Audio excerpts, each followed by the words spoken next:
is the berth of a tank landing ship known as the LST, largest of our landing ship type of craft. 300 feet of bad nerves for the enemy, capable of crossing oceans under its own power. In recent months, on both sides of the world, the Axis has felt the blow of Allied amphibious invasion. Invasion by land troops trained to strike from the sea. Here at a Mediterranean base are some LSTs being loaded for such an invasion. Most remarkable feature, the gigantic bow doors and ramp, enabling the LST to run up on a beach and unload fast. Equipment counted in the millions of man-hours. Most material is treated with waterproofing.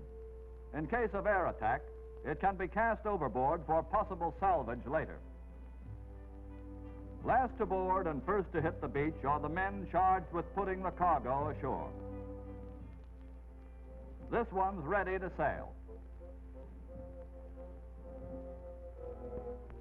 Landings like these are risky, but no battle was ever won in an armchair.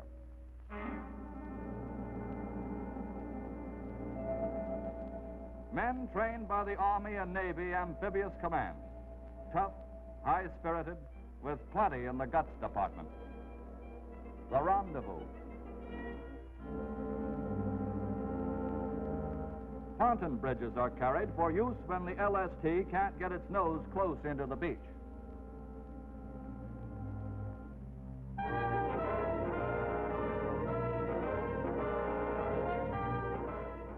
Here, the enemy has been pushed out of range. We march in over an American road transported thousands of miles.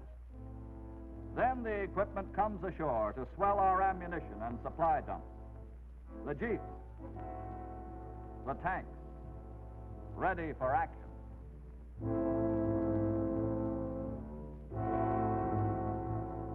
Ammunition for trail-blazing guns. This is American pioneering as it must be done today. A slogging, muscle-tearing job. Aiding in the landing of cargo are these nimble road runners, the most astonishing and versatile member of America's vast invasion family. Equally at home on land or water, amphibious delivery trucks, sea jeeps, affectionately known as ducks.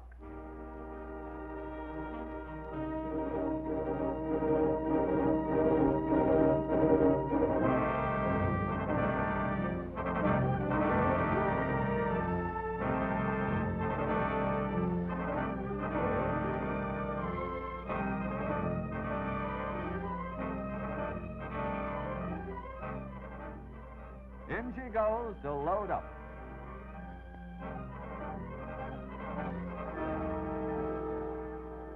Then out again, low in the water with lethal cargo to be flung at the enemy by the men ashore. In the shipyards where they're made, in all our far-flung fighting zones, their mission is to save American lives by shortening this war.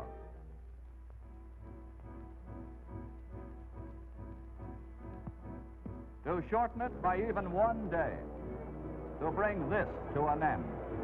Enemy air attack, one of our invasion craft during an actual landing. A near miss.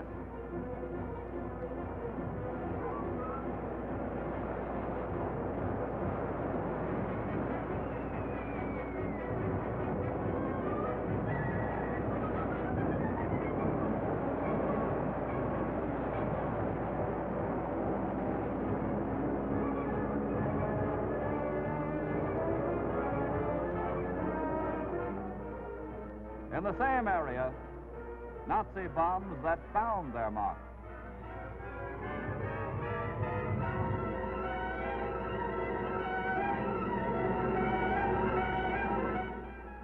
Those millions of man-hours going up in smoke. Tons of steel, critical metals, hundreds of thousands of bearing assemblies and precision parts. But they got our men through despite the cost. The men and women of American labor will keep making and sending staggering quantities of fighting goods. And we'll see that they get there. for the larger assaults still necessary before the Axis is cracked.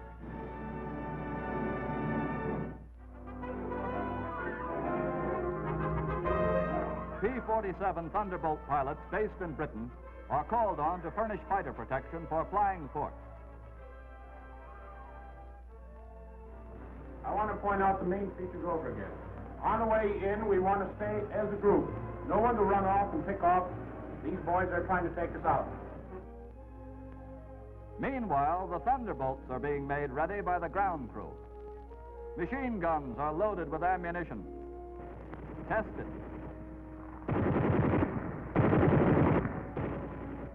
Auxiliary belly tanks filled with high octane for long range.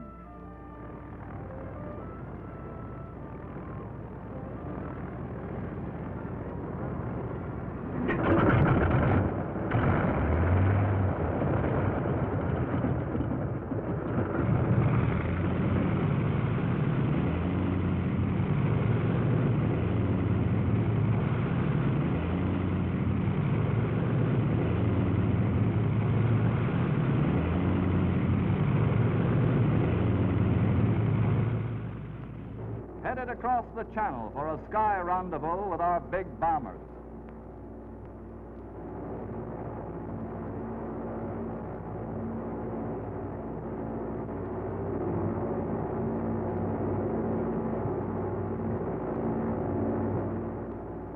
There they are.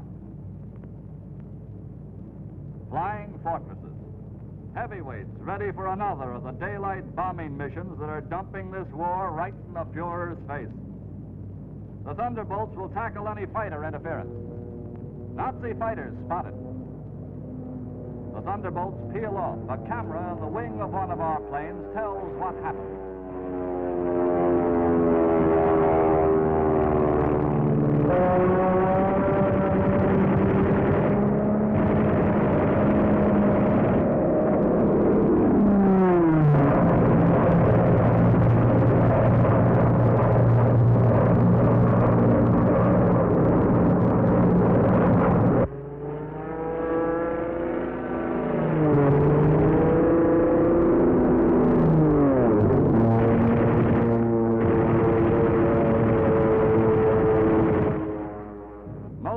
Nazi planes you saw will never fight again. The bombing mission was accomplished. Homeward bound now.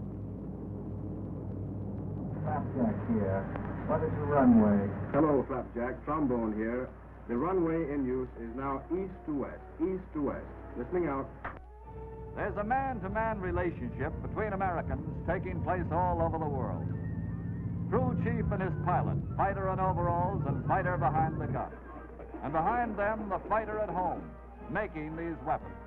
How was everything today, sir? Well, I think we got 3. I don't know. Camera will show it anyway. We'll get the film out right away, sir. Okay, fine.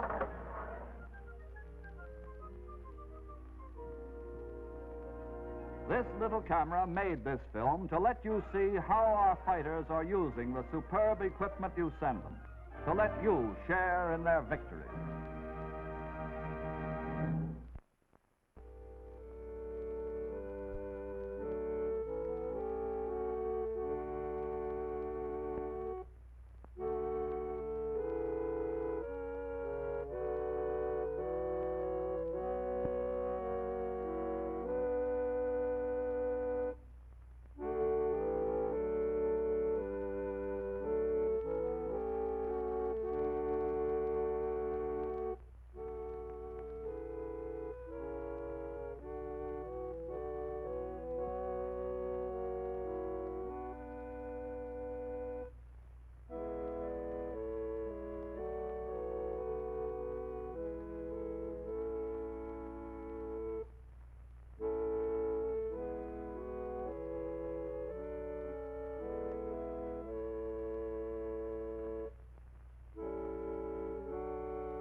Sunday morning, somewhere.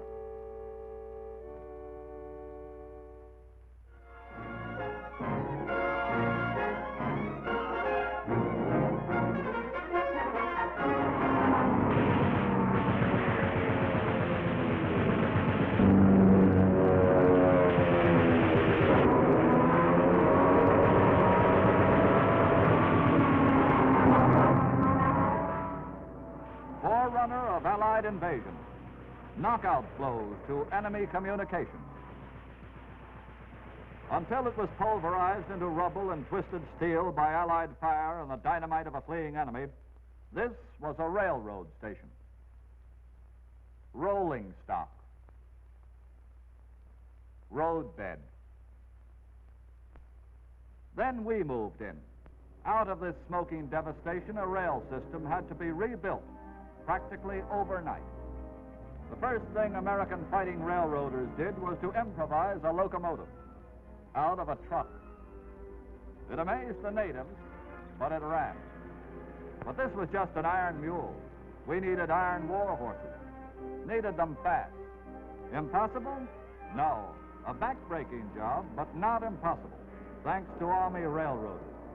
Track layers, brakemen, engineers, machine shop workers, the GI sons of Casey Jones.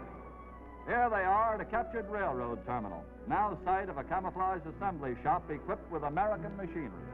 Different here from the workshops in Pennsylvania and Illinois. The overalls are GI. The equipment is scarcer and less elaborate. Outside is the constant rumble of gunfire, but work goes on. This coal-fired steam boiler must receive asbestos insulation before it can power American rolling stock over captured enemy roadbeds. Hastily installed machinery hoists it, lowers it onto the frame. The outer jacket to enclose the insulation. With its cab jockeyed into position, number 279 begins to look like an iron war horse. Gauges, controls, made for this combat express by the skill of workers with a tradition that has linked all America together in a double rail of steel. These wheels may not go many miles before enemy bombs shatter them and all they carry. Railroads are land convoys, marked, like all convoys, for destruction by a desperate enemy. That's why they have to be turned out by the thousands, around the clock, day in and day out. Army railroad men knew beforehand of the narrow gauge track required for this territory. Orders to build the wheel assembly to the proper size were in work in shops at home months in advance of our invasion. Every cycle this driving rod completes will carry us deeper into Axis strongholds. Hitler controls a vast rail network. Our planes are wrecking those railroads. In North Africa, thousands of miles of track were kept operating, but there were still tracks in Europe to be repaired and utilized. Still trackless miles in Burma and China, in all the vast approaches to Japan. Our iron war horse, ready to be tested. It works. The rolling tests were wheel functioning. Check. A few hours ago, this was a mass of crated parts. Now it's ready to carry crates itself, and more. Yes, the sons of Casey Jones in the Army and in shops and foundries are still working on the railroad all the livelong day, all the livelong war.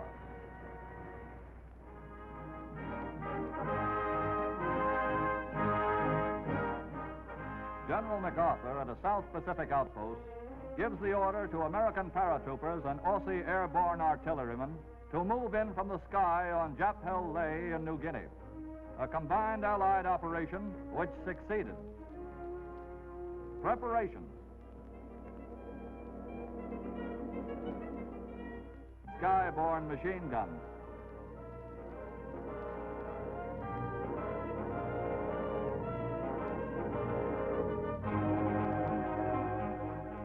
Sky boots. Each squad of paratroopers is known as a stick of human blockbusters. They harness themselves to a piece of silk, pack a rifle, a jungle knife, rations, radio, emergency medical kit, and a prayer. They believe in helping each other. Final inspection before proceeding to the airfield. Equipment okay? Weapons okay? Ropes, webbing, buckles, hooks? God help them if someone slipped up somewhere.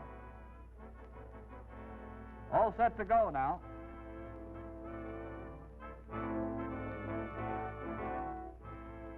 If the Japs on Leh were expecting rain, this was it.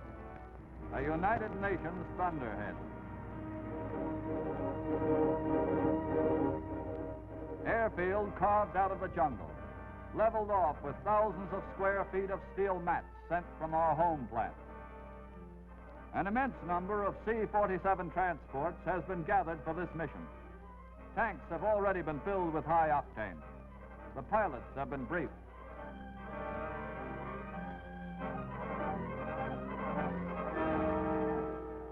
More heavy equipment to be parachuted down with the men.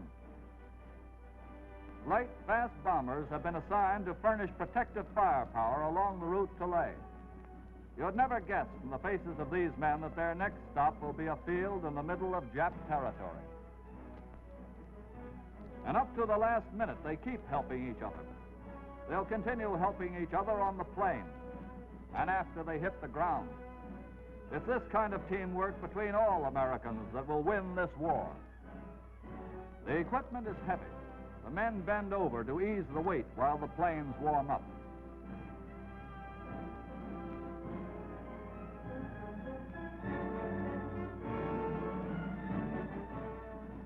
Ready?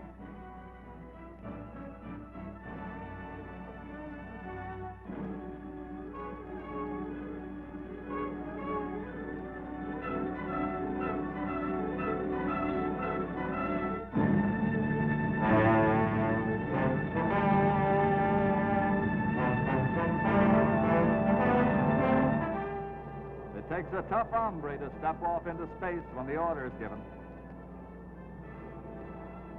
The idea is to come down in one piece, take a body roll, deflate the silk, rip out of your harness, and start your main job of being a fighting soldier with 2 feet on the ground. The jump-off is just a detail. It saves you walking to work. In this case, walking to the Japs.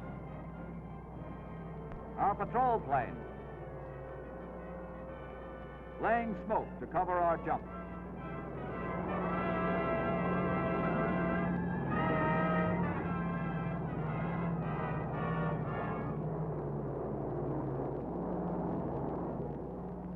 We're over the landing site now.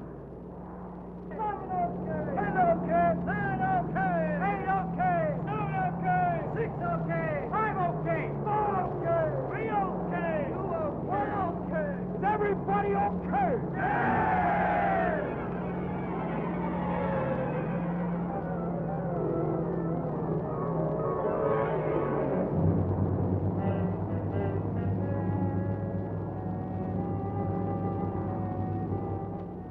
The flag of the rising sun no longer flies over Leh.